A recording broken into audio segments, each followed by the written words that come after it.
Hi guys, and welcome to the last exam school live show. This is Tanya. How are you, Tanya? I'm great. I'm excited to be here to look at the economics. I know. Finally, I think most of the matrics have actually started finishing their exams now, which is fantastic. And you guys that are writing economics, this is the last push.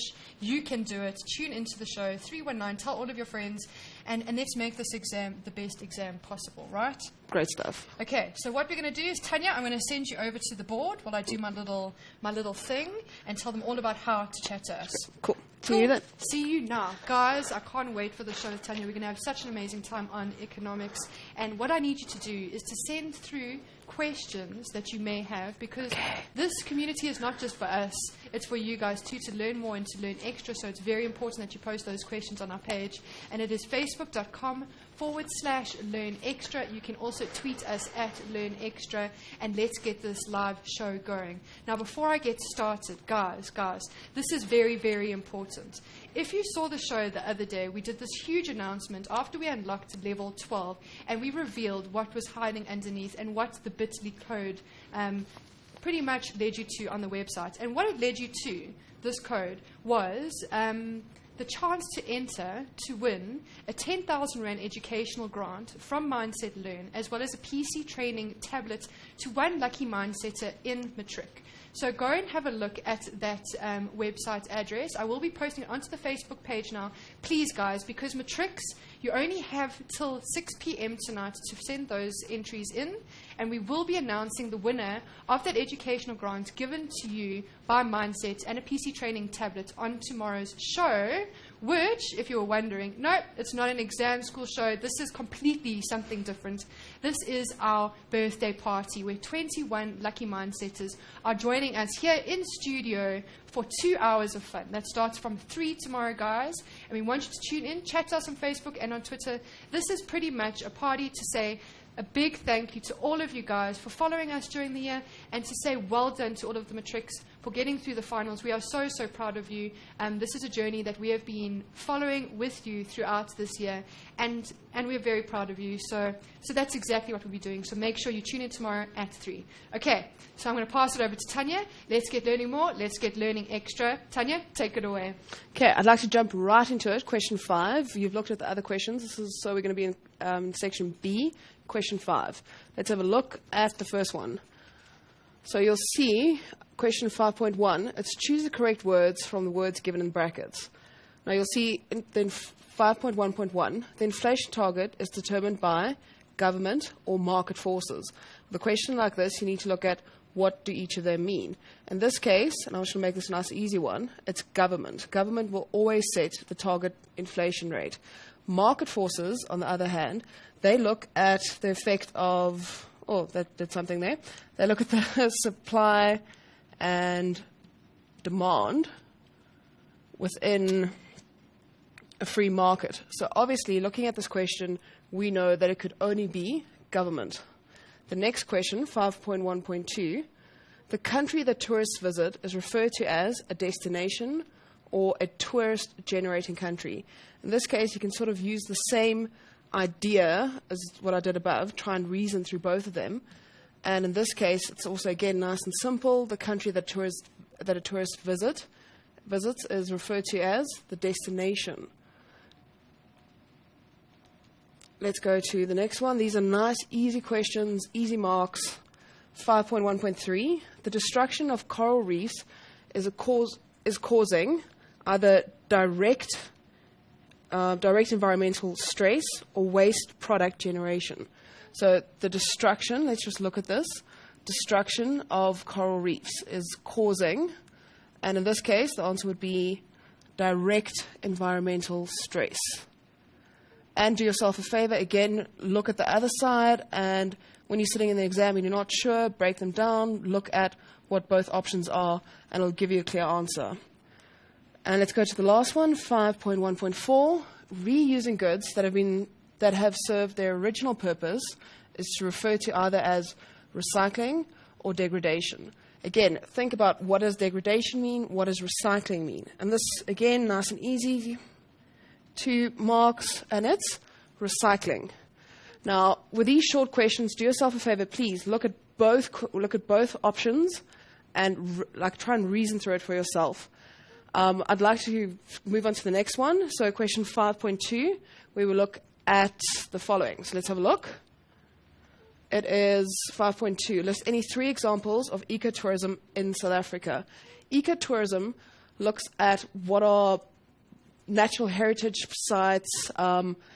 People from overseas want to come and look at the Drakensberg, fauna, flora, things like that. So that is ecotourism. I want to break this down for you. So let's go to the board. So list any 3 examples of ecotourism in South Africa. So what I want you to do here, it basically comes down to visiting natural areas. Now, natural areas, and the nice thing about this, when you list these also count as answers. So one natural area that people can come visit for ecotourism would be the Drakensberg Mountains. And another one would be the Kruger National Park. I just want to show you another 2 examples, which isn't quite as obvious as these 2. Any forests would be when visitors from overseas come and they want to see things. So any forests or any wildlife. So let's just add that in quickly. So forests and wildlife. I just want to show you something very important. If you have a look here, you'll see it says 3 times 2 is 6. So they want 3 answers times 2 marks each. So you want to make sure that you give, if you see 6, look at how it's broken down so you know how many things to give them. Else you waste time. Let's go to the next question, 5.3. So 5.3, for this question, especially when you get a big case study to read, grab a highlighter. If you don't have a highlighter, a pen, underline it. It's just a good way for you to keep track of what's happening on this. So grab your highlighter and follow with me. So question 5.3, read the extract and answer the questions. So clean coal for a small carbon footprint. So South Africa is committed to reducing greenhouse gas emissions from its coal-dependent economy by 2025. Now, the Minister of Economic Development suggested the utilization of underground coal gasification to clean up coal-driven power generation and to reduce the country's carbon footprint. Now, in this way, we are still using the advantage of coal reserves while developing alternative infrastructure. Remember, with infrastructure, it's important because it also creates, with infrastructure, it improves the economy, it improves the area, but it also creates jobs. Carrying on with this, so according to Ibrahim Patel, South Africa is faced with enormous poverty and unemployment as development challenges, while the climate change commitments and the potential for green economy can't be ignored. Very important. And let's just do the last bit here. So the Industrial Development Council has set aside 25 billion rand to support investments in the green economy, which is promoted through green taxes. We can have a look at what is meant by green taxes a little later on. The government is currently compiling a database of job-spinning projects that are climate-friendly in energy, manufacturing, waste management, ecotourism, and agriculture and mining. So you've read your case study, you've had a look at it, you've taken out important points, and it'll really equip you to look at the questions. So let's look at the first question on this. Sorry about that.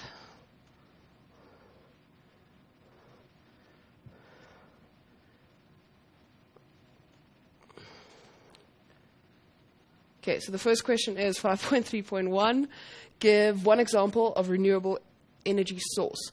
With renewable energy, guys, break the word down. Just remember renewable, so it can be used again and again, and an energy source. So when you think of it, think of anything that, well, think of the sun. It's going to be there today, it's going to be there tomorrow. Think of the sea, hydro, things like that. So renewable energy. Let's break the question down. So with this, There could be hydro. Remember, hydro is water. And an example for South Africa would be the Charib area. Another source of renewable energy would be wind turbines.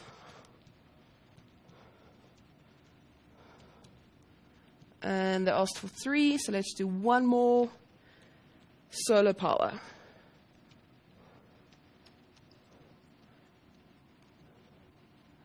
So each of these, as you can see, hydro is water, wind, and sun. And that brings us back to a renewable energy source. These questions are quite, they seem very short and very easy, but you need to pay attention to them because they all build up to more things. Let's go into the next question. Actually, let's quickly cut to Indiana. I just want to sort something out. Yeah, I want to do what I've been dying to tell you guys now. We've got such a sweet message that I really want to read to you from Safiso. And Safiso, if you are watching, which I hope you are, I'm not too sure if you do economics, but I'm just going to read a few lines of what he said. 10 reasons why he's totally going to miss mindset. He said, number 1, Tracy's never-ending struggle with the screen. You see, Tanya, you are not the only one that struggles with the screen. We've got Phil's inert jokes. If you ask me, they're in need of a catalyst called SOH, sense of humor, and Indy's infectious laugh. I think Safiso's trying to get some points there. What do you guys think? Now I just want to read this from Motape. Motape said, oh yeah, I wrote my last paper today. Without you, mindset, my exam was going to be like hell. So thank you. So well done, mindsetters. Guys, also if you are finishing matric and you've written your last exam and you are finally on holiday, please let us know. I know Mindsetter Monty has just, I'm so jealous, really now. Monty says, what's up, family? I'm done with my exams and it seems like my holiday has just started. So I'm so happy for you, Monty. So let me know if you guys are on holiday, what you guys are up to. And don't forget that tomorrow is our birthday party. So from 3 until 5, we are live in studio for 2 hours. And this time, we're not going to be learning more or learning extra. Well, we will along the way, but this party is to say a big thank you to all of you guys out there for tuning in for the entire year. Okay, so I think the gremlins are out of the board now. Tanya, it's okay, it happens to everyone. Shall we carry on? Let's carry on. So remember, we just looked at renewable energy sources, and the question follows on and looks at carbon footprint. So this is something you'll hear a lot about in the media. Perhaps you'll get a case study in the exam, but let's have a look. The question goes as follows. What is meant by reducing carbon footprint? So what is meant with that? It's basically just to reduce the emission. Okay, spelling error there. Sorry about that. The emission of carbon dioxide. So another way you could say this, same thing, is basically, so just looking at reducing carbon dioxide levels. So the next question you'll see looks at green taxes, and that is where they look at your carbon emission as a company or business or a country as a whole, and how people are taxed on how much is emitted. I'd like to quickly have a look at that question. Let's go look. 5.3.3, explain the concept of green taxes. So, what is a green tax? So let's start off with that. Explain the concept green taxes. So green taxes are taxes on the output or consumption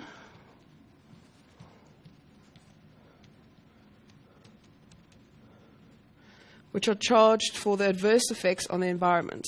So taxes on outputs or consumption on the which are charged for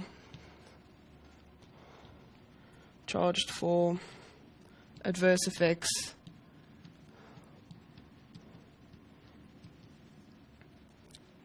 on the environment.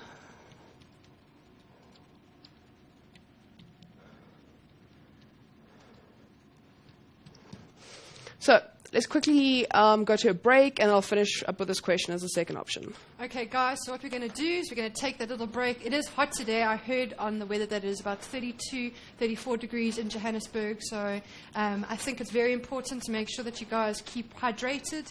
And, yeah, we'll see you now after the break.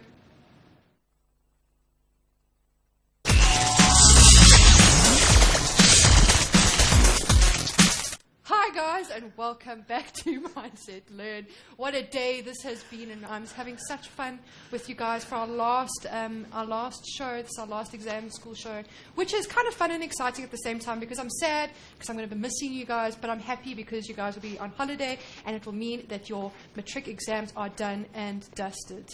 Let me have a look here. Putlako says she's got 4 more papers to write. She says, sigh. Can it be the 27th already? She's exhausted.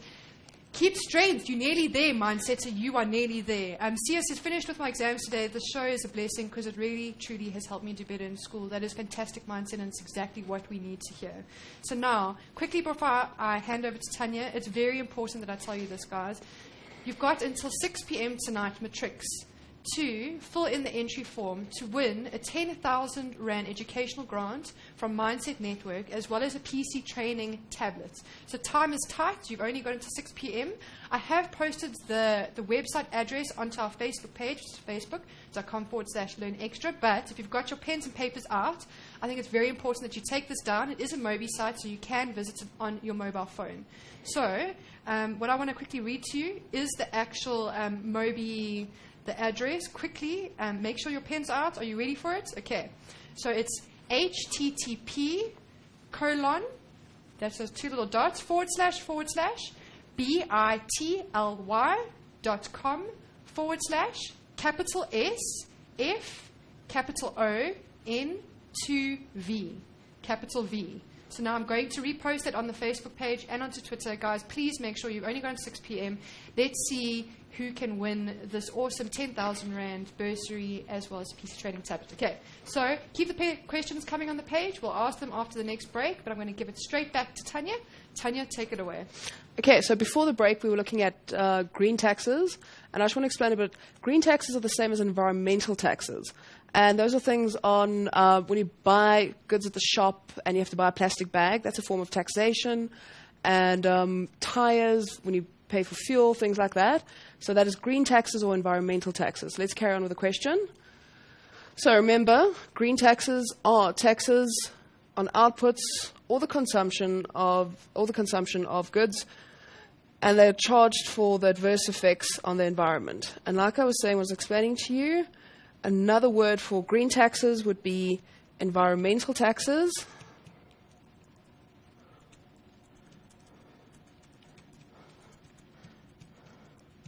And some examples which are good to know.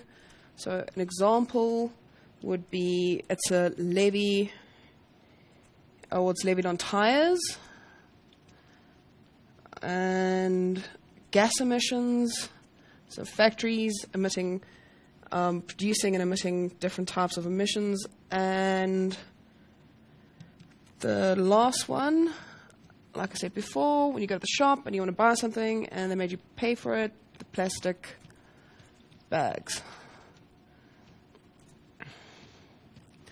So that brings us to the end of the case study. The next question, if you look in your exam paper, you'll see it's a graph. Graphs are great fun in the sense that they're basically free marks. If you read the question properly, just follow it carefully, you should get your marks there. So let's go to the next question. I think it's question 5.4. Let's go. So question 5.4. Study the graph below and answer the questions that follow. So the first thing that you need to make sure here is look at your dates. So it starts in January 2008 and ends January 2011, and as well as the inflation rate on this side. So that now that you've had a quick look at the graph, let's look at the question. It'll help us break it down more. Question 5.4. What was the trend of the South African inflation rate since July 2008. Now, let's go back to our graph and have a look.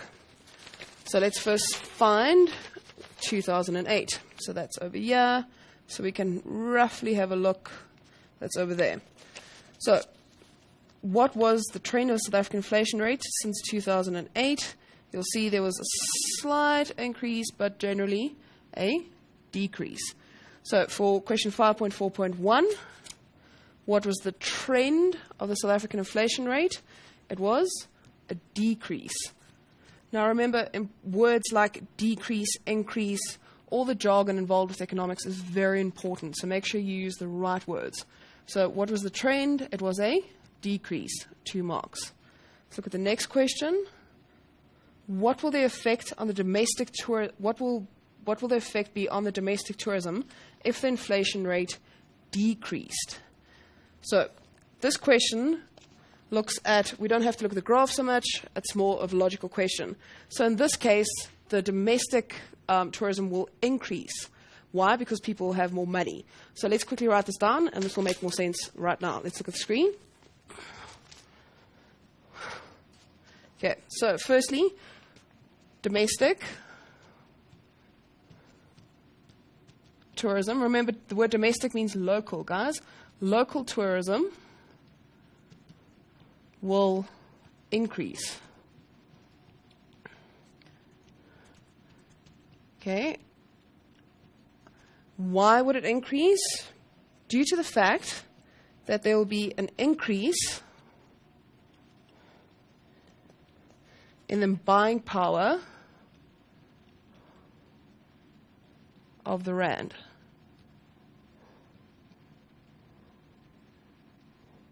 Again, 3 marks here, and this would be nice, or easy 3 marks. Now, let's look at the bottom of this question. So the next question, 5.4.3, let's have a look. When, according to the graph, now we're back to the graph, remember we're looking at that. When, according to the graph, were domestic tourists most disadvantaged, important word, by the inflation rate? So back to our graph, let's have a look. So when would we have been most disadvantaged? We would have been most disadvantaged at this point here in July 2008. At this point here. Why would we be the most disadvantaged here? Because if you look here, the inflation rate at this stage was around, I would suppose, 13%. So it would be very expensive for us as South Africans, locals, to go on holiday, do things like that. So the answer here would be July 2008. As a matter of interest, let's quickly look at the graph. When would it be, according to the graph, when would it be an advantage for us? And in this case, it would be around January 2011. Why? Because again, let's just follow this and we'll see, because it's around 4%. So they didn't ask that question, but it's still good to know.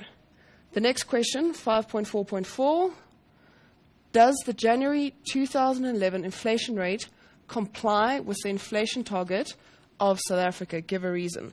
And the short and easy question or answer to this would be yes, it does, because the inflation rate was between 3 and 6%. And if we look back at the graph now, we'll also see it is between 3 and 6%. Let's have a quick look at the graph.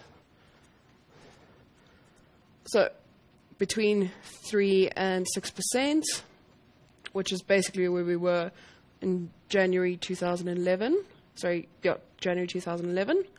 So does the January 2011 inflation rate comply with the target of South Africa? Yes, because it's between 3 and 6%.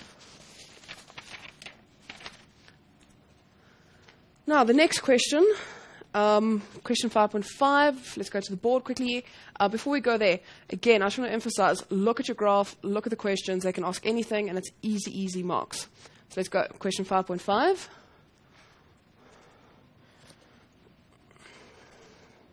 So it is, explain the importance of Indigenous knowledge systems in strengthening the South African tourism profile. So what I want you to do here first was a tip before we carry on. Remember to look for keywords, explain, analyze, list. They all mean different things. You should have a good idea of what those words mean. But explain would mean perhaps list and give details on it. If they just asked for list, it's one word answer. So please don't waste your time doing unnecessary things. So let's look at Indigenous knowledge systems. So explain the importance. So firstly, what you can write here, number 1, would be tourists seek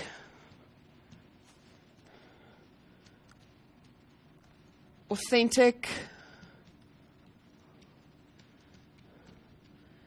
and unique, I should write plus there, and unique destinations.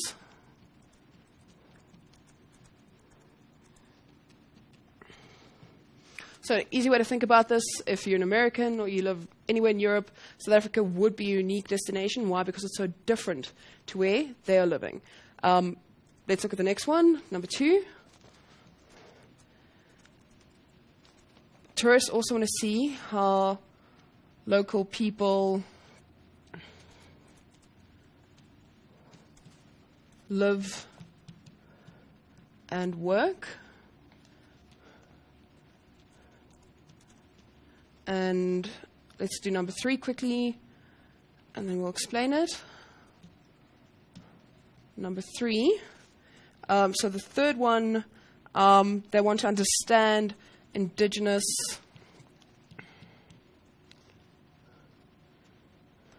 cultures, history, as well as the Indigenous environment. So again, think about yourself being a tourist from the US, the UK. Why is Indigenous knowledge system so important? As local South Africans, we have a good idea of our history, our culture, what we do. And this would help with the tourism because they want that authentic, in our case, South African experience.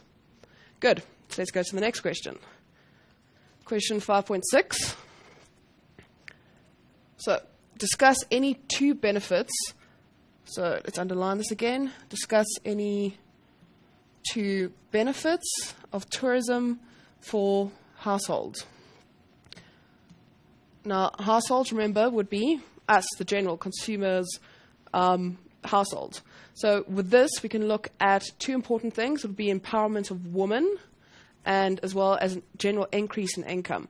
The more tourists we receive in the country, the more money is spent, the more it will build up the local economy.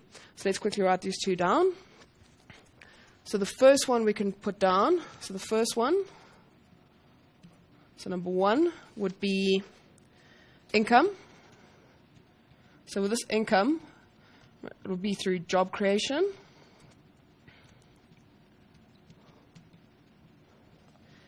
And basically, it's the salaries and wages earned by people directly in the tourism or in shops or anything around that. So it's an income for the locals through the tourism. And like I said, the second one would be empowerment of women. So number 2, empowerment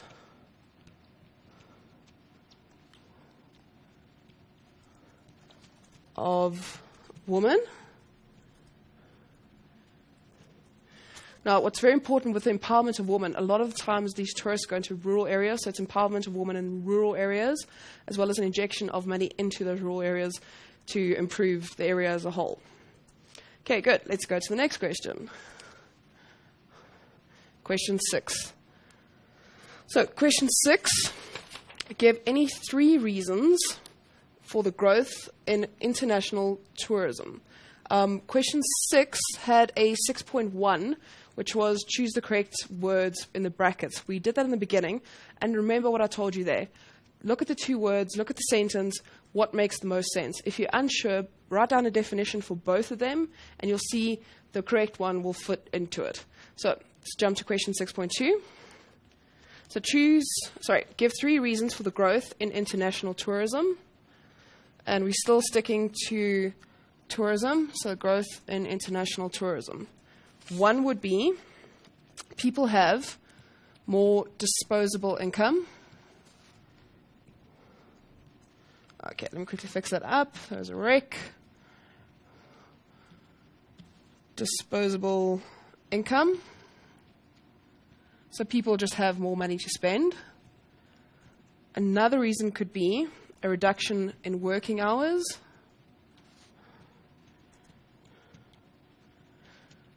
So if you've got more spare time, you obviously want to spend some of that time with leisure. And from the South African perspective, we want as many tourists to come into the country as it improves our economy. So remember, we are focusing on international. So international people from overseas coming here, or we going overseas. So a reduction in working hours. And the last reason we can give, it's advertising and promotion.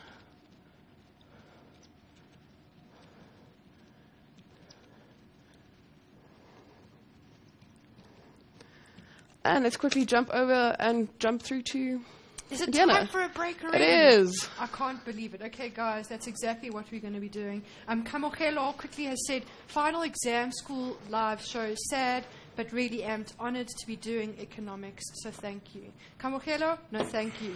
And we'll see the rest of you guys after the break.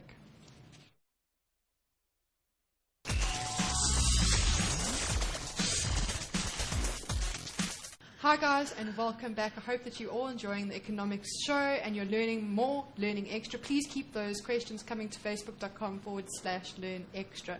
Now, I don't want to irritate you guys, but I really do feel like I need to tell you that you need to tune in tomorrow from 3 o'clock until 5 because we have an awesome party happening here live in studio. We have 21 mindsetters joining us here in studio, and we have started posting those lucky mindsetters on the page. So we can't wait to meet you all. If you are watching and you are going to be in studio tomorrow, we cannot wait, and we are so excited, and we're getting the studio ready, and there's going to be some exciting things happening here on the show. But what we are doing tomorrow is another thing, is that we will be announcing the winner of that Mindset Network bursary for 10,000 Rand, as well as a PC training tablet to one lucky learner. Guys, I cannot stress to you enough that you need to go to our Mobi site. Please find the link on our Facebook page and go to that link and fill out the form, and you could be winning this awesome prize tomorrow. That's when we're announcing the winner tomorrow. So you better be tuning in for the party and to hear who the winner is of that awesome prize. Okay, so before I get too carried away, I'm going to tell you guys that I have looked at the questions on the page. Keep sending them through, but we're going to go over them at the next break, but now I'm going to send it over to Tanya. So Tanya, take it away. Okay, so before the break, we were finishing up with question 6.2. Let's go to question 6.3. Was a table, bit of calculations. Let's have a look at it. So question 6.3, study the table below and answer the questions that follow. So a table basically looks at the national account aggregates in millions, and you can do yourself a favor, read through each of them so we know final consumption expenditure by household, final consumption expenditure by government, then gross capital formation, residual items, gross domestic expenditure, export of goods, imports of goods, and then lastly you'll see their expenditure on GDP at market prices, and it's a variable. So I would imagine we're going to calculate what that is. Oh, okay, well no, first we're going to look at it asks 6.3.1, explain the concept gross capital formation. This I want to break down nicely for you. So this is expenditure on assets used repeatedly in the process of production. So let's break this. So let me write this down. Expenditure. Okay, gremlin. Writing gremlin.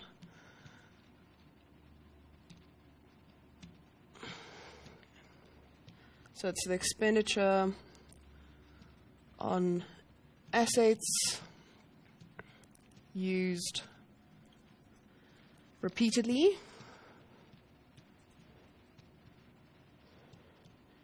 in the process of production.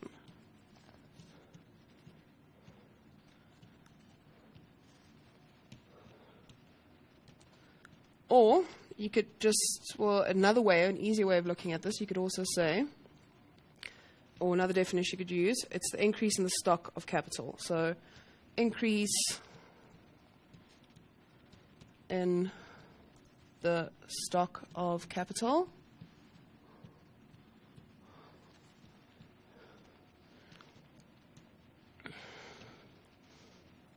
And as I got so excited when I saw the calculation, we're finally going to get to the calculation now. And remember, again, use that highlighter, look at the important words, look at what's missing, what are they asking, what are they looking for.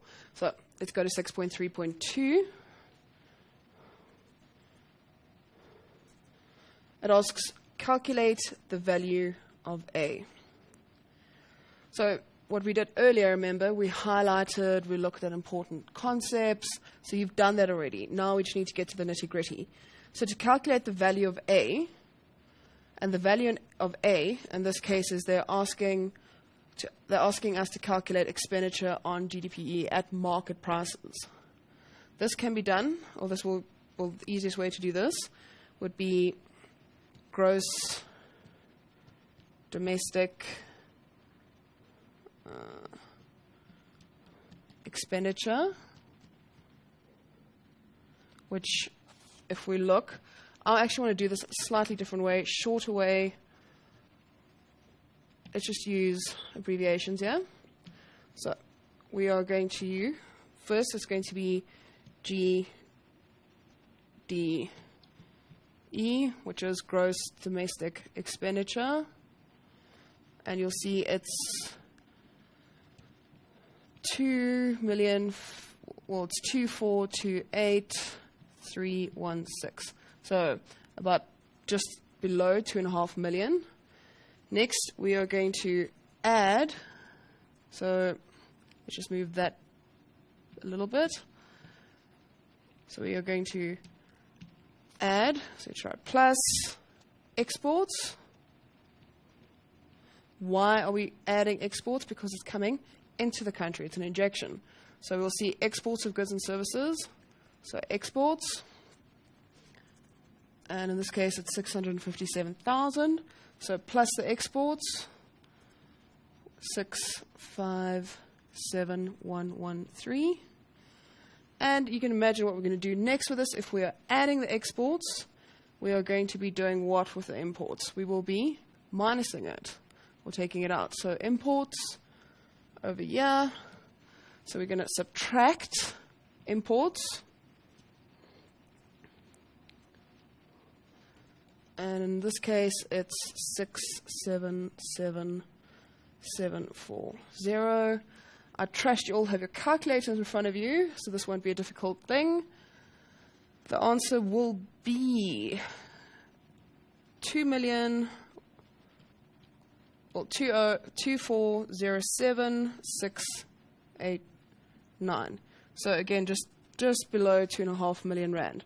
So the question asked, calculate the value of A. Remember, the value of A is expenditure on GDPE at market prices. So what did we do?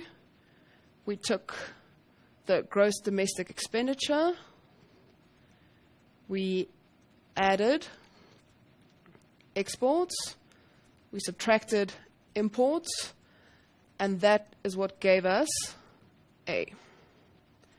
This question was worth 3 marks. It's a reasonably easy question, and you can get marks for it quite easily.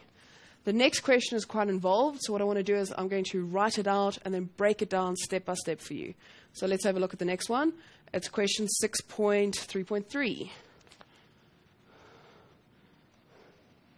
So 6.3.3, if one uses the production method to calculate the GDPP at market prices, will GDPE be more? That's important. Will it be more, equal, or less? Motivate your answer. So whenever you see motivate, don't just say yes or no, because you probably won't get any marks for that. You have to say why. So like I said, I'm going to write this down and then break it down for you step by step. So grab your pen, get this thing down. So will it be equal, less, or more? I'm going to show you why. Well, firstly, the answer is equal. So let's get that out the way. But I'm going to prove to you or motivate why it is equal. It is equal for the following reasons. So production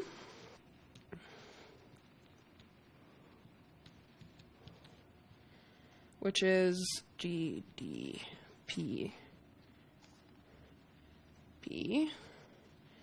is equal to, Let's just make that a little prettier for you. It is equal to income, which is GDPI,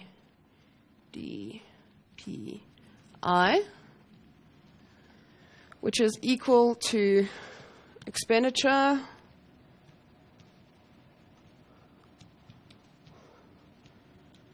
which is GDPE. Okay, let me quickly take this bracket out, else it's going to confuse everyone. And this is all. This is because of the... Oh, sorry, I left out a whole bit here. So it's equal to the GDPE. And this is when you're calculating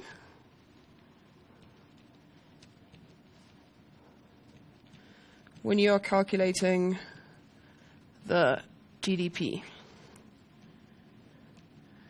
Okay, so in other words, okay, let's break this down bit by bit. So I'm going to first underline the important bits and then just break down the key words there so that you can understand why it is equal to it. So production of GDP, P, equal to income, which is GDPI, equal to expenditure, GDPE. Okay, so if you think back to economics when you were grade 10, grade 11, even this year, some of these words go missing for you. That doesn't make sense, so I want to break down each of them quickly. So the GDPP looks at the sum of the value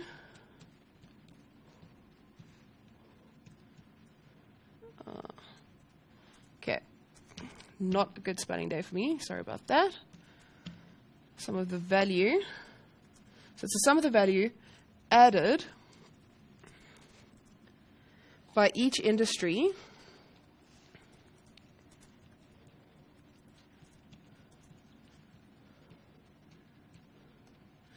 in producing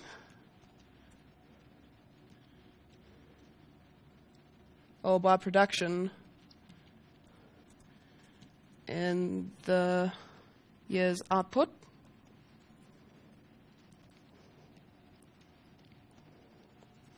Okay, grab that highlighter again. Let's just do this nicely. So what is important here? It is the sum of the value added by each industry, and it's for the year. So that is the GDP. Now let's go to the next part to this, which is the GDPI.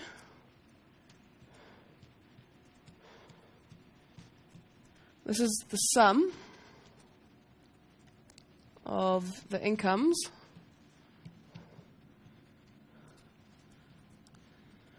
received by the factors of production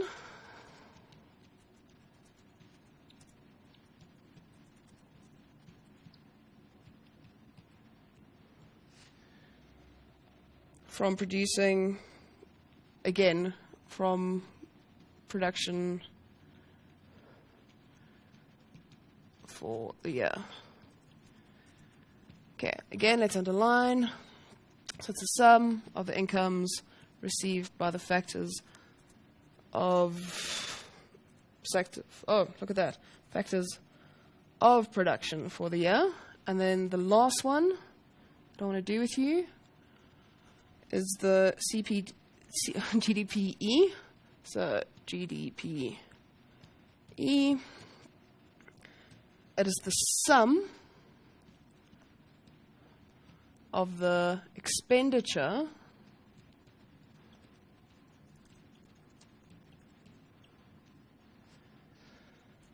on the year's output.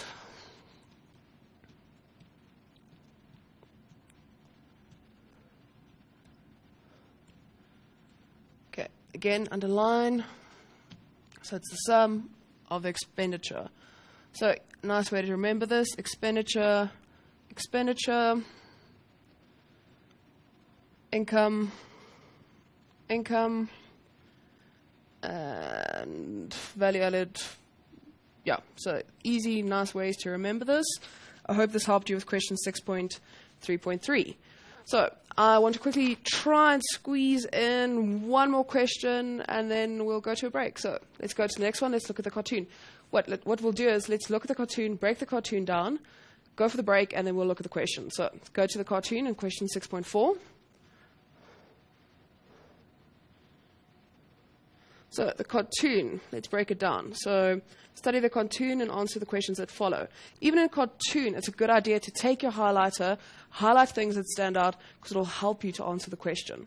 So the company is poisoning your groundwater for 40 years. So poisoning, quite a big word, not a good thing. You can see in the cartoon, it is showing you a symbol for death.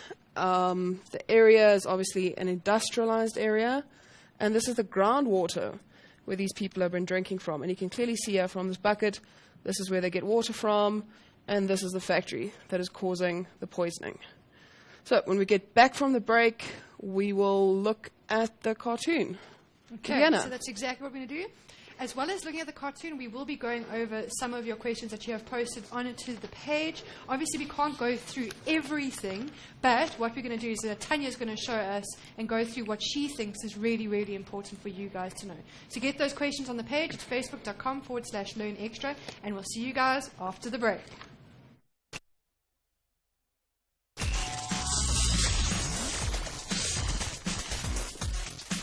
Hi guys, and welcome back. We're going into the last half an hour of our last exam school show, but don't forget, we're live tomorrow at 3 for our birthday party. Okay, so we've got a question from Nikhil, and I know that there are a whole bunch of other mindsetters asking the exact same question.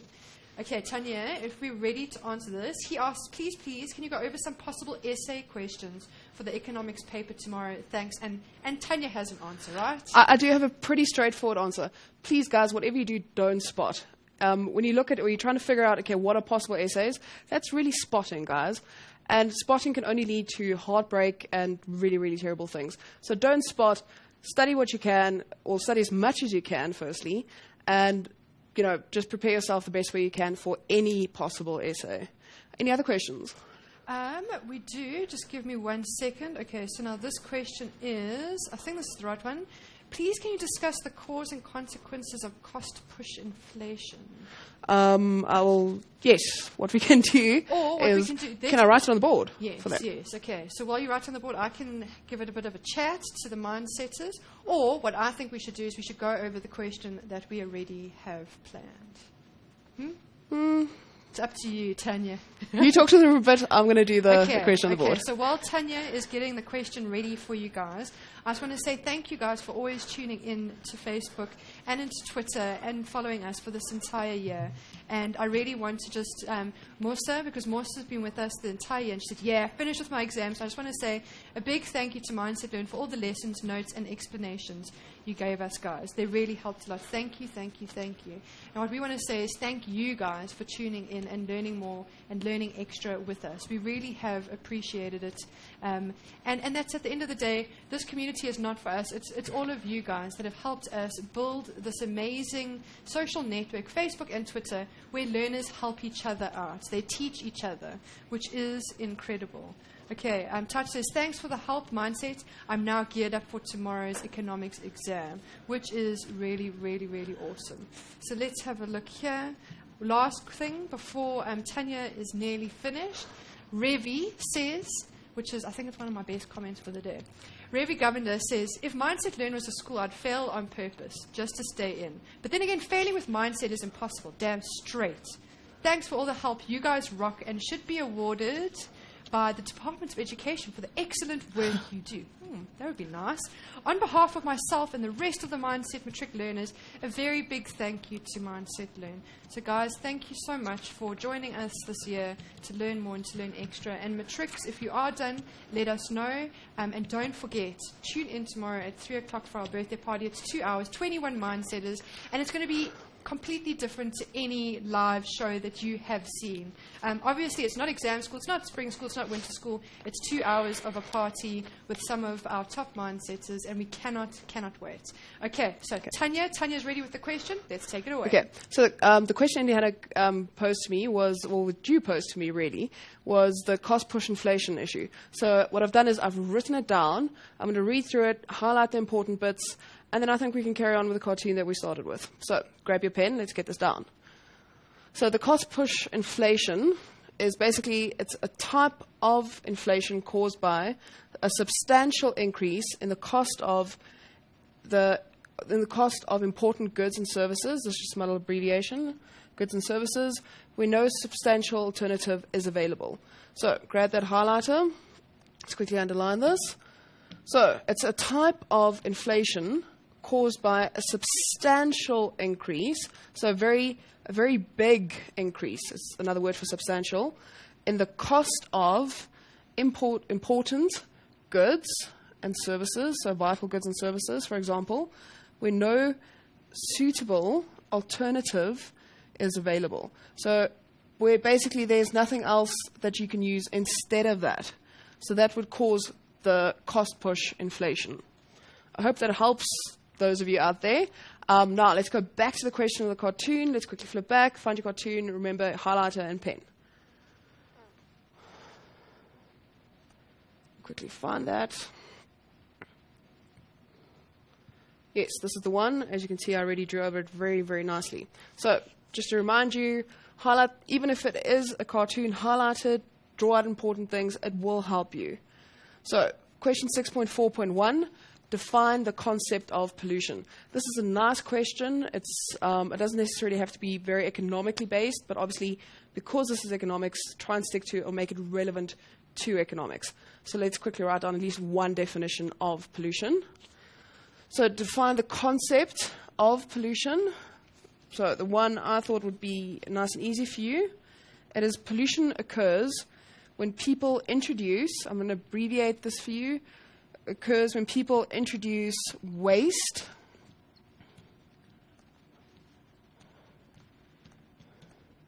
matter, so it's when people introduce waste matter into the environment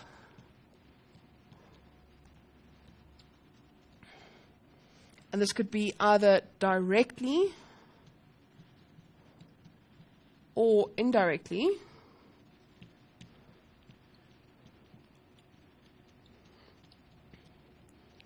And obviously this will have a negative impact on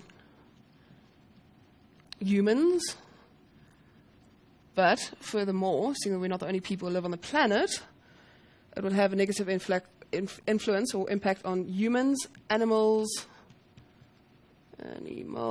and plant life. So, define the concept of pollution. It is people introduce waste matter into the environment directly or indirectly, and it has a negative impact on humans, animals, and plant life. Then the next question looks at define what is industrial pollution, or look at industrial pollution. And again, that will bring you back to the cartoon, because you'll see, remember, there was that factory emitting all of that pollution and obviously affecting the water of the people. So let's have a look at this question. So give one example of industrial pollution. I'm just going to give you guys a bunch of them. It's nice and easy to remember. You could have smoke. There could be smog. And let's do two more. Noise pollution. And the last one, air pollution. Now, I gave you a couple of examples, so it'll help you for tomorrow. But when you're writing your exam, please, if it asks you for one example, write one example. You're not going to get extra marks for writing extra things. So that's a good way to not waste time. And before I go to the next question, thinking about that, though, you've got 2 essays out of 50 marks each. So that's basically a third of your exam paper tomorrow. So please use your timing very well. Try and do the essays in 40 minutes each and just break down. You should get a rough breakdown of how much time to spend on each question. So again, don't do extra things that aren't needed. if they're not going to give you extra marks and actually waste your time, and perhaps that could cause you to not finish the paper, and that's the last thing you want to do tomorrow. So be strict with yourself and how much you write. Let's go to the next question. The next question is, why is industrial pollution regarded as a more serious type of pollution? So this one, you can sort of think about this one for yourself. Obviously when we drive cars, we pollute, things like that. But factories, think about this logically, they produce things. So they theoretically could be emitting pollution 24 hours a day because they're producing 24 hours a day. So that's sort of the big difference between normal pollution and industrial pollution. So let's write that down. So why is it worse? Well, why is it more serious? So because of the large scale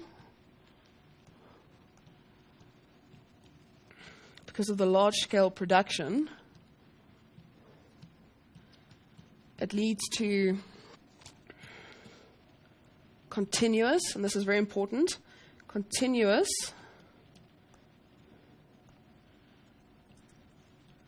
and increased pollution. So it is more serious purely based on the fact that there's just more of it a lot of the time. So increased pollution. And why is it, so let's quickly have a look at it again, why is it regarded as one of the more serious types of pollution? So we looked at it's continuous, they just produce more pollution, but it affects, and this is important, and please add this in here, guys, it affects the life expectancy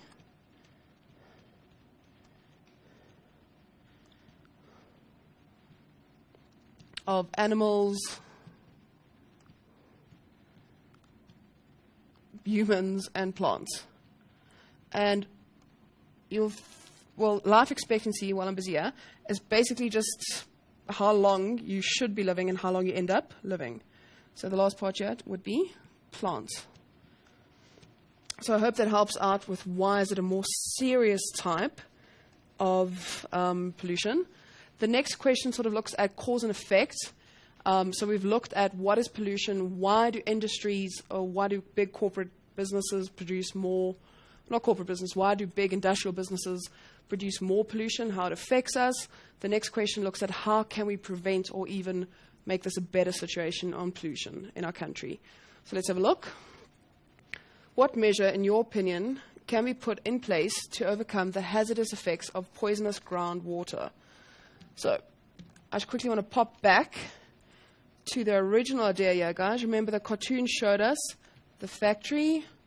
It showed us, it told us poisoning groundwater, and of course the woman getting water for her family. So just bringing it back to the cartoon. So what measure, in your opinion, can be put in place to overcome hazardous effects of poisoned groundwater? So the first thing we can do here is look at prevention. So with prevention, they can put in place policies. So what is an acceptable allowed amount of hazardous waste? What do they do with their waste? Next, legal requirements. So example could be if you are producing waste, what do you do with that waste, for example? And the last part of this, stricter law enforcement. So there are obviously laws in place currently that prohibit people from polluting, and if they're caught doing it, there should be stricter law enforcement, penalties, fines, things like that. The second part to this question, so the first thing we looked at was prevention. Next part we can look at is the cure. So how can we fix the issue of groundwater being contaminated or poisoned? So the cure would be to minimize, I'm going to abbreviate that, minimize the negative effects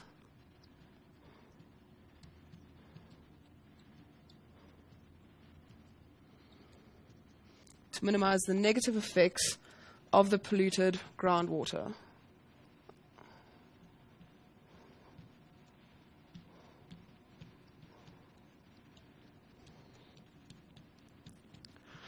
Okay, so polluted groundwater, and an example could be, so I'm just going to groundwater. An example could be purification of water sources, water that's already contaminated, see what they can do to fix that, things like that. Do you want to have a little say, Indiana, and then I'll get back? Oh, is it time for break? No, it's not time yet. Is it time for a break? No. Let's take a break. Okay, because I actually have a little tiny bit of news as usual. I'm going to try not to talk too much today. We have a wild card, Tanya. And that's exciting. Yeah, exactly. And who wants to know what a wild card is? Do you want to know? Hey, are you scared? Okay, no. Okay, so guys, a wild card, it has nothing to do with economics, but it has all to do with tomorrow's live birthday show. Guys, if you are in Johannesburg or in the surrounding areas and you will be able to make it to our studios in Randburg, we have a wild card. We have one position that is open, and what you need to do is you need to phone us now during the break, and the number is, so get your pens and papers, I know that you've got them, 0861 058 262. So that's 0861 058 262.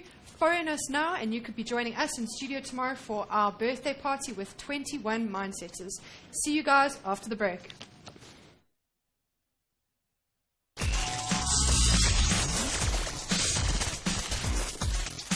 Hi guys, and welcome back. Okay, we're going into the last 13 minutes of the show.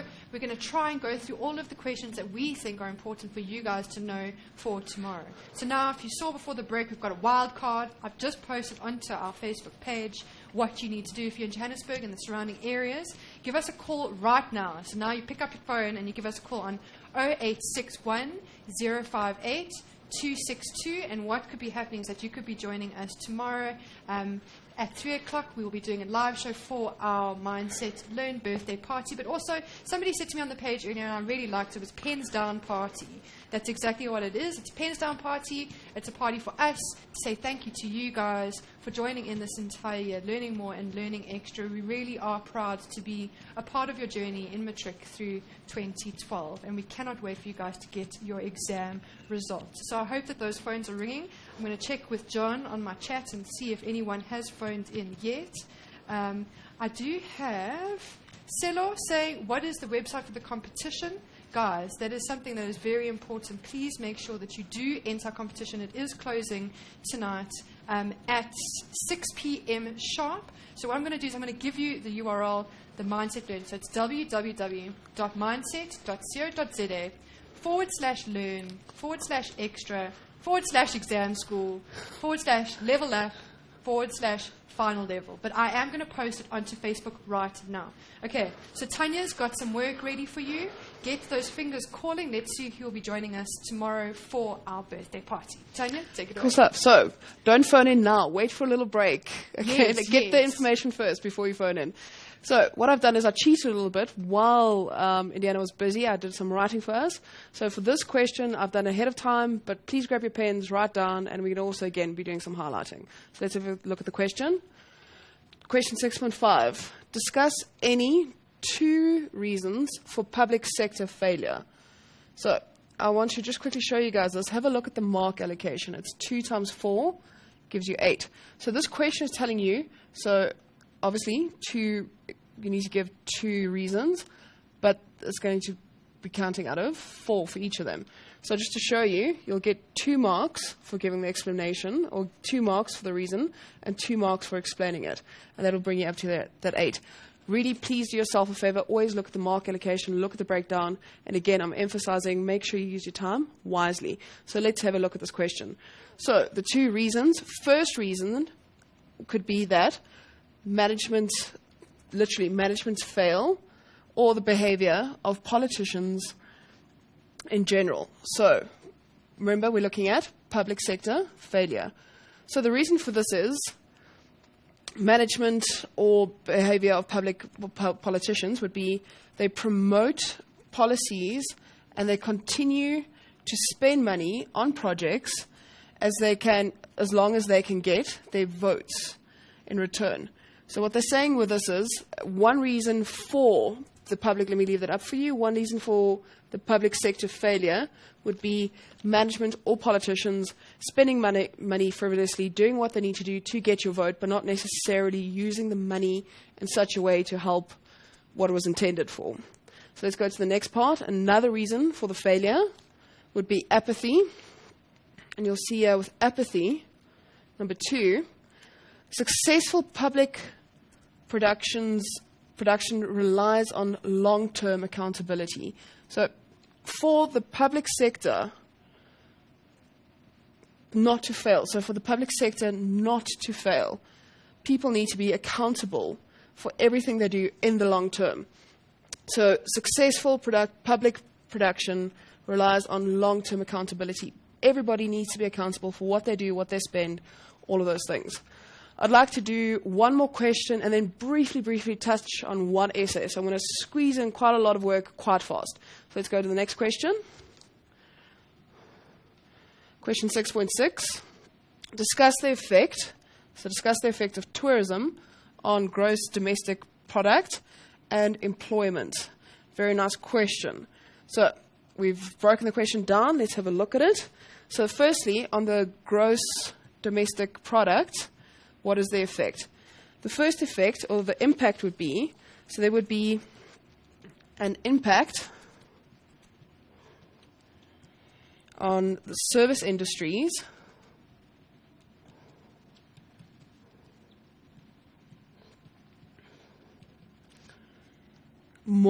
so there will be an impact on the GDP. The impact will be on service industries much more than on agriculture or manufacturing. So much more than on agriculture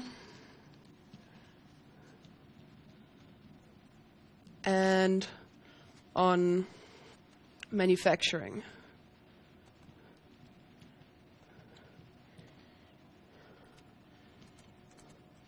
So that's the first part of the question.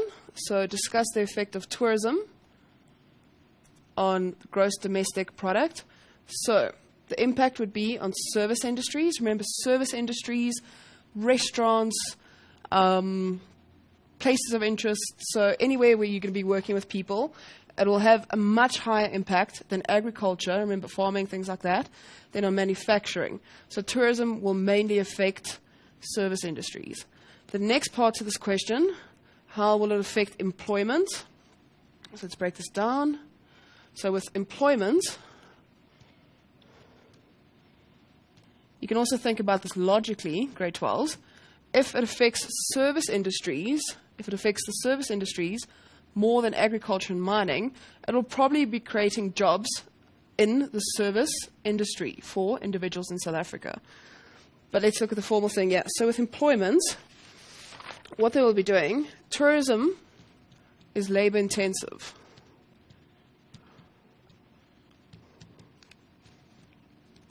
So with it being labor intensive, more jobs are created.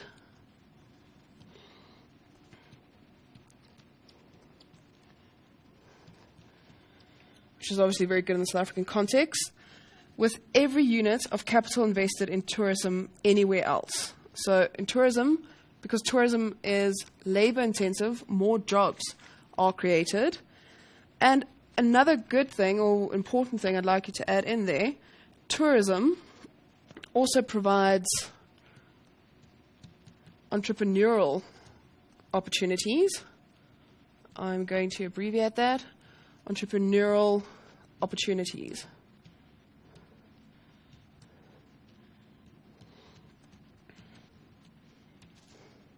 Okay, so that's about the end of question 6. We've looked at graphs, we looked at tables, we looked at cartoons, and every time, I don't know if you've noticed, I've told you, get your pen, get your highlighter. First, have a look at something, and then try and break it down, because a lot of the time, questions aren't answered properly, because people just write and not take everything into consideration. So the last thing I want to look at with you now is the essay. And so let's go, the essay I want to do with you is essay question number 9. So find question number 9 in your pack. While you're doing that, I'm quickly going to find the question on the board.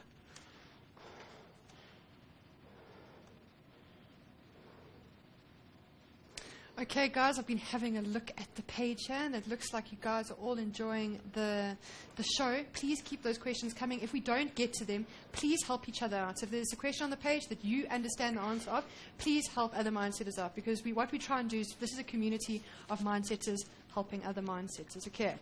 So, Tanya, you ready? Ready. Oh, okay. Okay, essay question. I know everybody gets so stressed out about essays. Yeah, that's all they've been saying. Yeah. Essay question, essay question. Don't stress about the essays. It's a question like any other question, really, just a lot more to it. And what I mean a lot more to it, an essay can be broken down into 5 smaller questions if you look at it really. So let's have a quick look at this essay, a couple of tips. Keep calm. Really keep calm. And again, guys, please don't spot. Okay, it really doesn't help you. So let's have a look at the question. So question 9. Grab your highlighter, please. So discuss the following economic indicators which are used in measuring the performance of the economy. So they've given you what they want you to look at. So the first one is production or real GDP. Second one, employment and unemployment. Third, money supply. And lastly, the inflation rate, CPI. So you can do this in a couple of ways, guys. Let's just go to I've got the memo and the board here. And as I'm going through the memo, just keep in mind, obviously you're going to be writing it, but there's some really important bits and bobs that we can take from this question.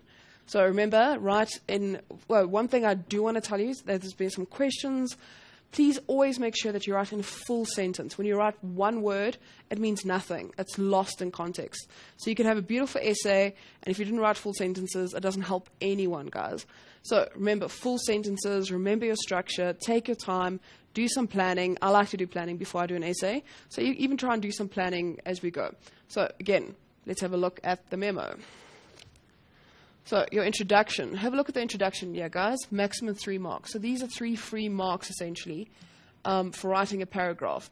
So in this essay, guys, they said the economic indicators are used to establish the performance of the economy in terms of the growth, price stability, and exchange rate stability. So you'll also see, as part of the memo here, grade 12, they say any other relevant introduction. So please don't spend time stressing out about your introduction. Just make sure that your introduction is relevant to the question. So let's break this down here. In your body, the first thing they asked you to look at was production or the real GDP. And, that just skipped up there. So I just want to go through a couple of these points as we go along. So GDP is the total value of all final goods and services produced within the borders of a country in 1 year. Next, it measures total production of an economy. So the important word here would be total production. And there's a formula here that you can use. The formula, quickly get this down if you don't have it. In an essay, I wouldn't recommend going to a lot of detail about a formula unless they ask you for a formula. If not, I would rather just spend my time explaining what they want. And the last part here, an increase in GDP will cause economic growth, which is obviously what we want as South Africans as a whole. I want to quickly skip back to the question and just bring your attention to this, guys. So the discuss, it asks you, discuss the following economic indicators which are used in measuring the performance of the economy. So they've asked you to discuss it. So you need to give some general ideas, but also how it's used in the measuring the performance of the economy. So focus on those 2 when you are answering the question. Let's go back to the answer. So remember when we were breaking down the question, I told you underline, have a look at it, take it what's important. We just took out 2 important things. So it's the discuss part and how it can be used for the measuring. So we're going to look at the measuring part here now. So it gives us an indication of economic growth, relative importance of different sectors in the economy, South Africa's economic growth in relation to the growth of other countries. And the last one I'm going to look at here with you, the real GDP measures growth performance of the economy. So, what we can do here, I'd like to go to the next page, to the employment. Remember, they asked you to look at employment and unemployment. I'm just writing this here. This is obviously not part of this heading, but I don't want you to forget about it. So with employment, again, a general statement. Full employment refers to the aim of providing everyone who is willing to work at a current wage rate within a job. What's very important, I was reading up on this again. Remember, the difference between employed and unemployed is you're willing to work. So if you're unemployed, you're willing to work, but you're unable to find a job. Compared to a lot of people get this confused, people get confused and thinking you just can't find a job, so you're unemployed. It's not like that. In economics, we look very strictly at you're willing to work, but you're unable to find a job. Let's carry on with this essay. Important, an increase in employment to decrease the loss of production, so produce more goods and services. Then, this is important. Unemployment is calculated by expressing the number of people who are willing and able, remember that part, to work, but do not have a job, as a percentage of the total number of people that are willing and able to work. Let's do one more thing on the employment, and then we can go on. So, factors that have an impact or impacted negatively on the labor market and employment. So first one, slow real economic growth. Second one, a drop in the ratio of capital formation to the GDP. And lastly, an increased demand for highly skilled labor, while there is an oversupply of low-skilled labor in our market. This is as far as I'm going to go with the essay. You can always find these essay answers on the website. They're pretty much really available. I just want to give you guys just a tip for tomorrow. Go through your things, be calm. Do as much planning as you can. Please make sure you've got your calculators, all those things with you. It's going to make a difference. If you don't have it, it's going to stress you out. Do everything to make sure you're relaxed. So before I hand over to Indiana, I just want to say good luck. I know you guys are going to be great. And thank you for watching. Yeah, okay, guys, I can't believe it. It's come to the end of the show. This is our end of our show. We've got about 1 minute left. Do we have anything that we can go over in 1 minute, or is it too tight? It's too tight. Okay, guys, it's too tight. So what I want to suggest is, guys, if you're on the page and you do need help, please keep posting your questions. If you do see a learner and you do understand the question, please help each other out and answer those questions. As we said, for tomorrow, we're going to be having our party, which is going to be live at 3 o'clock on 319, so please be sure to tune in. And what I want to ask you guys, I know if you haven't been invited, I'm so sorry. We can only fit about 21 people in the studio.